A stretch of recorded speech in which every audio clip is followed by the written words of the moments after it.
Hello बच्चों, चलिए प्रश्न पढ़ते हैं। प्रश्न दिया है कि लिथियम हैलाइड आंशिक रूप से सहसंयोजक क्यों होते हैं, उदाहरणों सहित स्पष्ट कीजिए। तो सबसे पहले बात करें अगर इस प्रश्न में मुख्य अवधारणा की, तो देखो क्या होगी।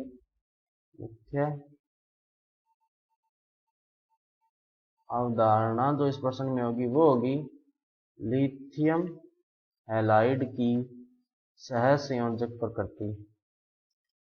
सहसंयोजक प्रकृति।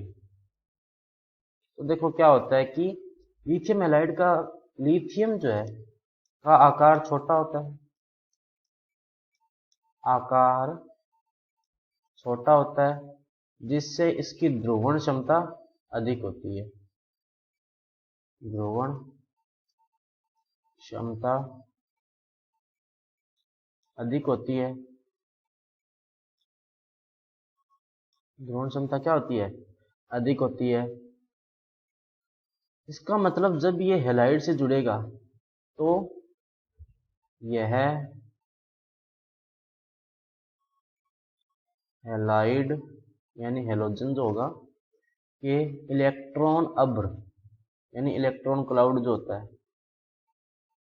अभ्र को डिस्टोर्ट कर देगा यानी प्रभावित करेगा। प्रभावित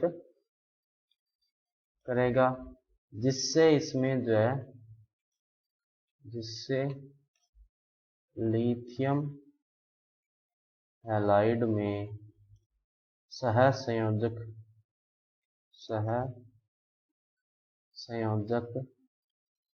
गुण आ जाते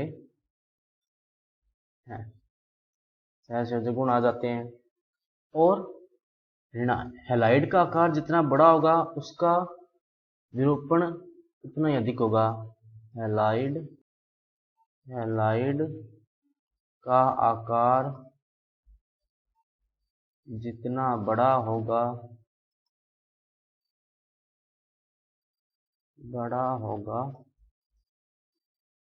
उसका विरूपण या डिस्टॉर्शन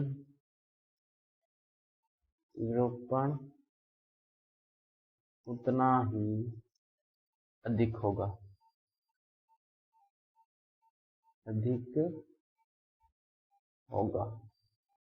जैसे देखो, सबसे बड़ा हैलाइड कौन है? आयोडीन, उसके बाद में ब्रोमीन, फिर क्लोरीन और फिर फ्लोराइड होगा।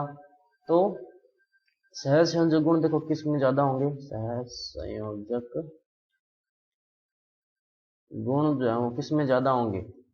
सबसे ज्यादा किस में होंगे? लिथियम आयोडाइड में, उससे कम लिथियम ब्रोमाइड, उसके बाद में लिथियम क्लोराइड, और सबसे कम किस में होंगे? लिथियम फ्लोराइड में। अपने ये भी कह सकते हैं कि सबसे ज्यादा आयनिक गुण तो लिथियम फ्लोराइड में होंगे और सबसे ज्यादा सहसंयोजक गुण जो है वो लिथियम आयोडाइड में होंगे। इसका एक और कारण अपने कह सकते हैं कि लिथियम का आकार छोटा होता है। आकार छोटा होता है जिससे इसकी आयनन ऊर्जा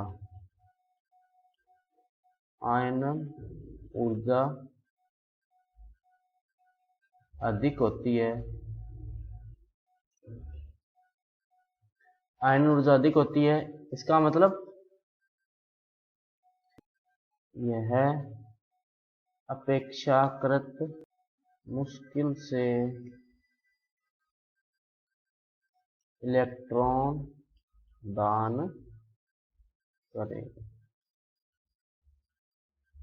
तो उदाहरण अपने देखें तो ये होगी, जैसे लिथियम आयोडाइड हो गया, उसको सबसे ज्यादा सहसंयोजक गुण होता है, उससे कम लिथियम ब्रोमाइड में होता है, लिथियम क्लोराइड में, तो सबसे कम किसमें होता है? लिथियम क्लोराइड में। क्यों? क्योंकि आयोडीन का आकार बड़ा है, तो इससे, क्योंकि लिथियम की जो ध्रुवण क्षमता है वो ज्यादा है, तो जिस ऋणायन यानी हैलाइड का जो आकार बड़ा होगा उसका डिस्टोर्शन या विरूपण ज्यादा होगा, उसमें सहसंयोजक गुण भी क्या आ जाएंगे? ज्यादा आ जाएंगे। तो बच्चों ये था आपका उत्तर। मैं आशा करता हूँ आपको समझ में आया होगा। धन्यवाद।